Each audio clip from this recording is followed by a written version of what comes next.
sehingga kami ada di hari ini dalam keadaan yang baik Tuhan. Bapa yang baik, Bapa yang penuh kasih, Engkau tahu saat ini Tuhan kami akan melaksanakan ibadah online kami. Mari Bapa berkati kami pribadi, jagai kami, hati kami, dan pikiran kami Tuhan, sehingga kami bisa fokus mengikuti ibadah online ini.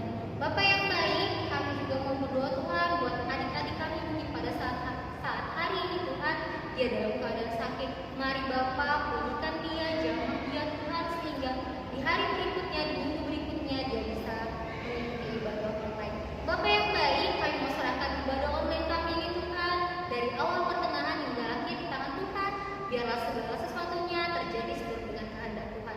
Di atas segala itu Tuhan, kami mohon ampun atas segala dosa dan pelanggaran yang sering kami perbuat, sehingga tidak terhalang berkat Tuhan kepada kami.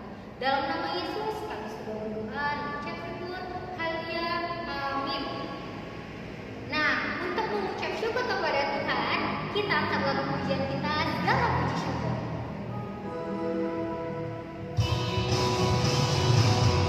Boleh sambungkan tepuk tangan ya.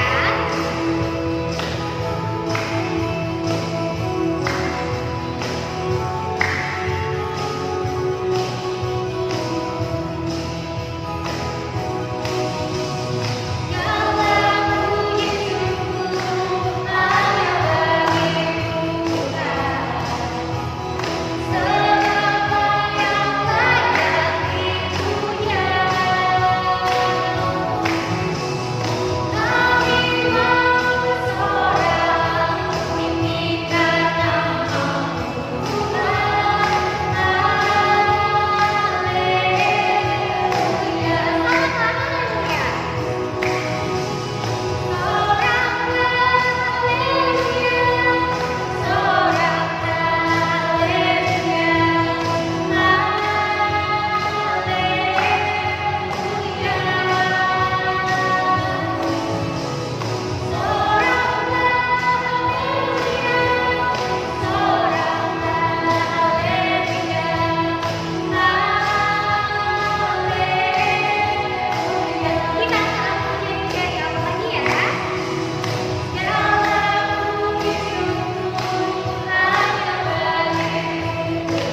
mendengarkan firman Tuhan. Mari kita satukan hati kita bersatu di dalam doa.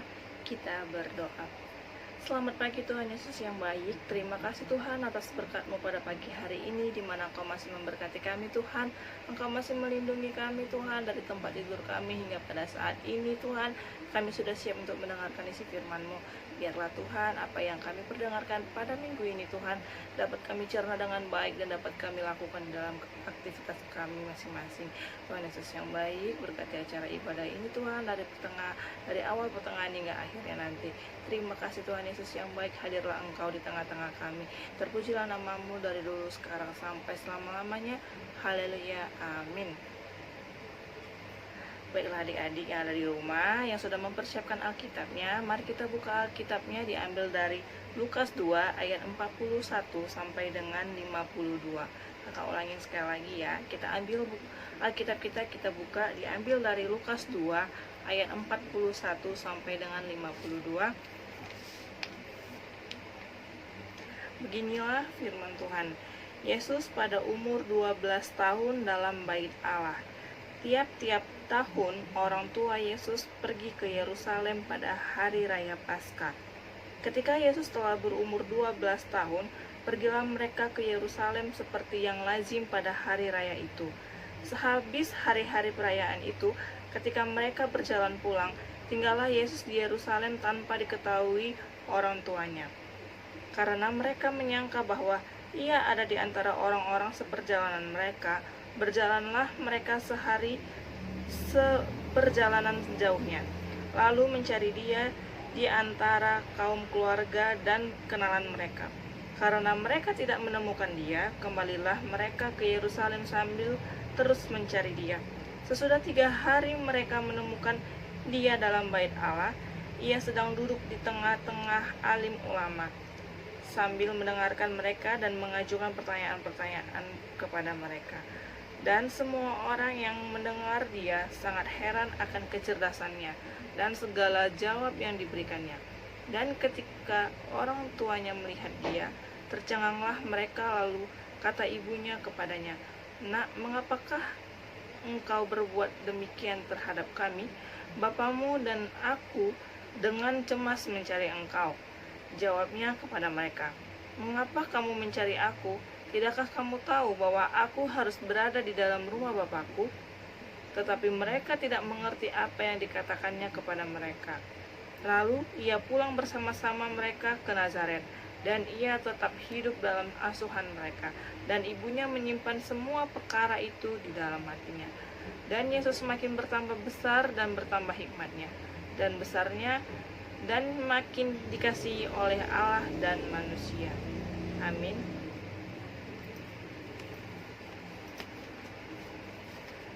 Nah, begitulah firman Tuhan kita di minggu ini. Nah, tema kita adalah pintar dan berhikmat. Nah, shalom adik-adik semuanya yang dikasihi Tuhan Yesus. Apa kabarnya hari ini? Pasti luar biasa. Nah, kakak di sini akan membawakan isi firman Tuhan kita dengan tema kita pintar dan berhikmat. Nah, sebelum itu kakak akan mau menceritakan sedikit tentang Tuhan Yesus pada saat Dia berumur 12 tahun. Nah, di sini kakak mau menceritakan tentang kepintaran dan hikmat yang Yesus miliki. Nah, jadi seperti yang sudah kita baca di Alkitab kita tadi, pasti adik-adik semuanya sudah paham apa yang kita baca tadi. Nah, jadi pada suatu hari Tuhan Yesus dan orang tuanya sedang mengikuti hari Paskah di Yerusalem. Nah, jadi pada saat itu Tuhan Yesus sedang mengikuti hari Paskah karena pada saat itu seorang anak laki-laki yang sudah berusia 12 tahun, mereka sudah dianggap dewasa. Nah, kemudian ia akan menjadi anak-anak Taurat dan melaksanakan semua kewajiban yang ditetapkan kepadanya. Nah, demikianlah diceritakan dalam Alkitab kita di mana Yesus mengikuti perayaan Paskah pertama kalinya pada saat Dia berusia 12 tahun. Nah, setelah Tuhan Yesus sudah selesai mengikuti perayaan Paskah, nah kembalilah mereka ke Nazaret bersama orang tuanya. Nah, tetapi orang tua Tuhan Yesus, Maria dan Yusuf, mereka tidak seperjalanan dengan Tuhan Yesus. Nah, dan Maria berpikir bahwasanya Yesus bersama Yusuf, dan Yesus juga sebaliknya. Yusuf berpikir bahwasanya Yesus berjalan bersama Maria, tetapi mereka tidak menemukannya hingga pada saat mereka bertemu, Maria dan Yusuf bertemu, mereka tidak menemukan Tuhan Yesus. Ketika Maria dan Yusuf bertemu, mereka berpikir bahwa Yesus telah hilang. Dan apa yang terjadi? Yesus tidak hilang. Yesus sedang mengikuti perkumpulan imam-imam yang mereka sedang berdiskusi tentang agama dan teologi. Teologi itu menceritakan tentang isi-isi Alkitab. Nah, memang setelah perayaan Paskah, bagi kaum Sanhedrin atau imam-imam, mereka mengadakan diskusi untuk membahas tentang agama dan teologi atau tentang isi-isi Alkitab. Nah, di mana pada saat itu orang-orang siapa saja yang hadir pada saat itu boleh ikut mendengarkan persoalan tentang agama dan teologi tersebut. Nah, jadi di sanalah Yusuf dan Maria menemukan Yesus pada saat itu, dan mereka melihat Yesus aktif sekali dengan cara mendengar dan bertanya dan memberikan pendapatnya kepada kaum Sanhedrin atau imam-imam tersebut. Nah, jadi sehingga para anggota Sanhedrin heran dan dengan mendengarkan perkataan Tuhan Yesus yang masih berusia 12 tahun, sudah mampu mengikuti diskusi tersebut dan memberikan pendapatnya kepada imam-imam Sanhedrin. Nah, jadi di sini Tuhan Yesus menunjukkan kecerdasan dan hikmat yang Tuhan Yesus miliki.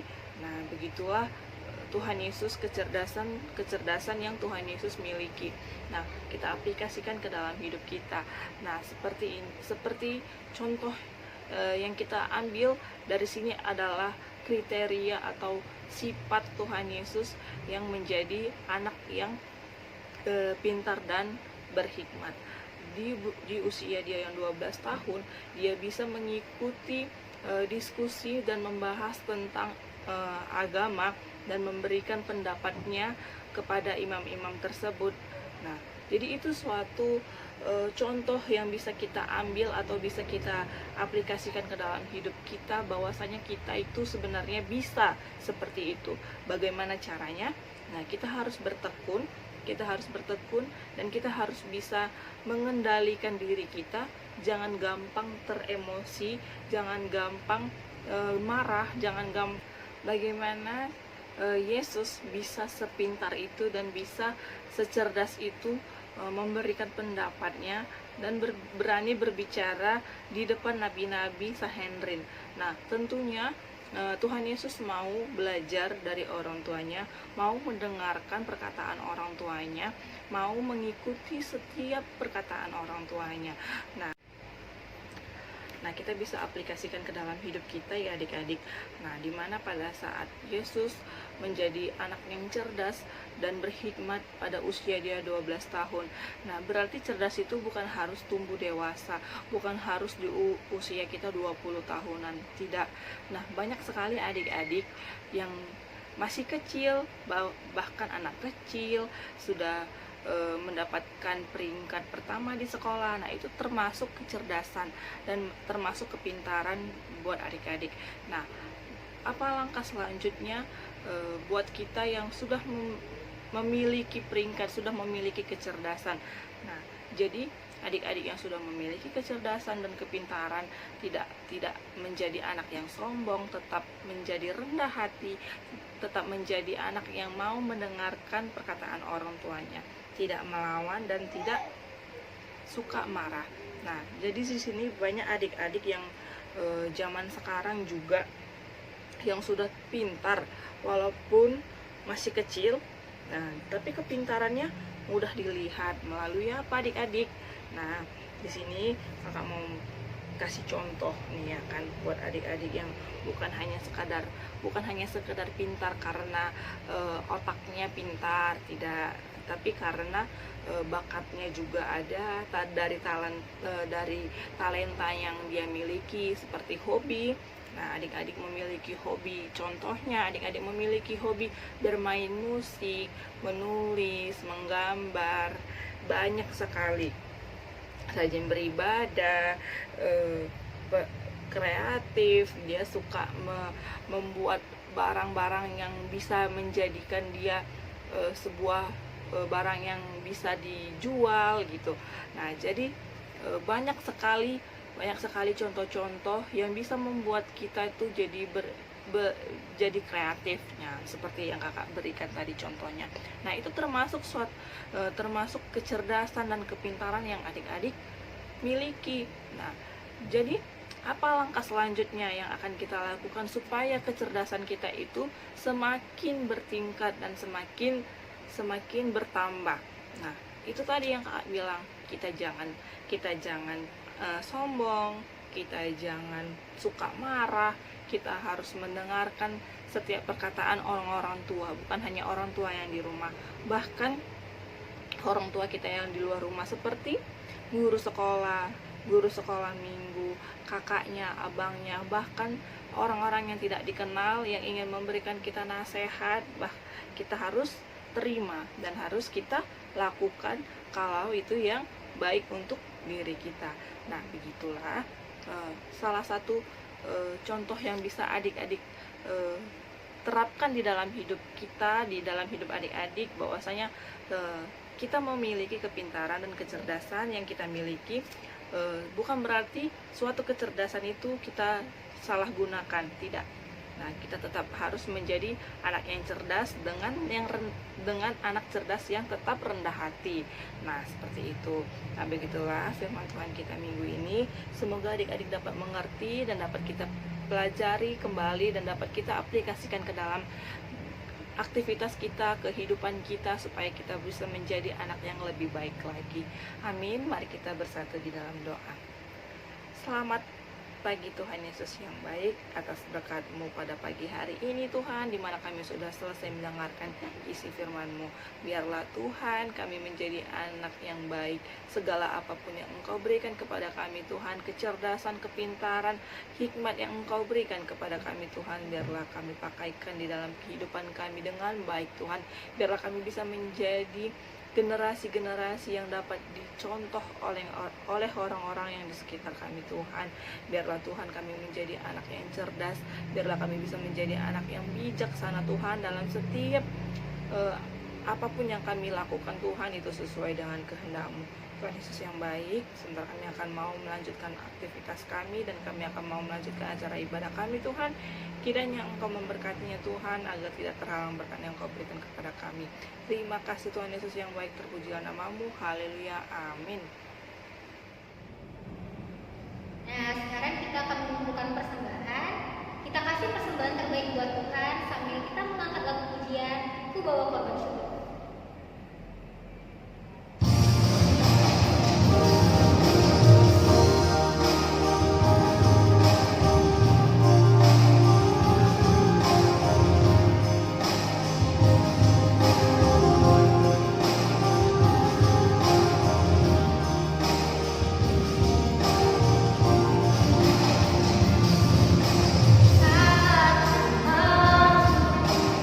Hari yang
dan janganlah